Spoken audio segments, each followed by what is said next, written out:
मौलाना मुकर्रम कासमी, अध्यक्ष जमीयत उलमा ज़िला मुजफ्फरनगर। अच्छा मौलाना साहब, आप आए हैं खुतबापुर, क्या बात हुई परिजनों से? परिजनों से ये बात हुई है कि जो बच्चे से ही बात हुई है, बच्चे को सिर्फ दुख इस बात का है जो दिल को दहलाने वाला है कि मैडम को बच्चों से नहीं पिटवाना चाहिए था।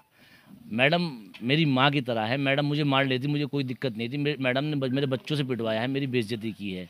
तो हम इसको ये अपील करने के लिए आए हैं कि एक तो इसको सांप्रदायिकता का माहौल न बनाया जाए। ये एक जो है पढ़ाई का मामला है, बच्चे के फ्यूचर का मामला है, और हम जमीयत उलमा की तरफ से ये ऐलान करने के लिए आए हैं। और जो इन्होंने कल फैसला किया है वो किसी के दबाव में नहीं किया है, और हम प्रशासन से आपके ज़रिए से ये अपील करना चाहते हैं कि ऐसे टीचर्स को फौरी तौर से उनके ऊपर कार्रवाई करके उनको जेल के अंदर डाला जाए, और जो उनकी मान्यता है वो फौरी तौर से उसको रद्द कर दिया जाए। हम आपके ज़रिए से सीएम योगी साहब से भी और पीएम प्रधानमंत्री साहब से भी ये अपील करना चाहते हैं कि पूरे हिंदुस्तान के अंदर ये वीडियो वायरल है, आप ऐसे लोगों को खास चिन्हित करें और ऐसे लोगों के खिलाफ कार्रवाई करें। इसलिए कि हिंदुस्तान ये एक गहवारा है, इसके अंदर तरह तरह के फूल लगते हैं।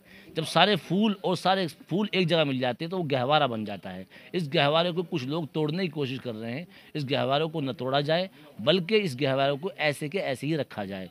अब जमीयत उलमा आपके ज़रिए से ये ऐलान करना चाहती है कि आज से जमीयत उलमा ने इस बच्चे को अल्हम्दुलिल्लाह गोद लिया है। हज़रत मौलाना अरशद मदनी साहब की ईमा पर यहाँ तशरीफ़ लाए हैं, हमने इसको गोद लिया है। और जमीयत उलमा आज से लेके और जब तक ये बच्चा पढ़ना चाहेगा, इंशाअल्लाह जमीयत उलमा अपने खर्चे से इस बच्चे को पढ़ाएगी।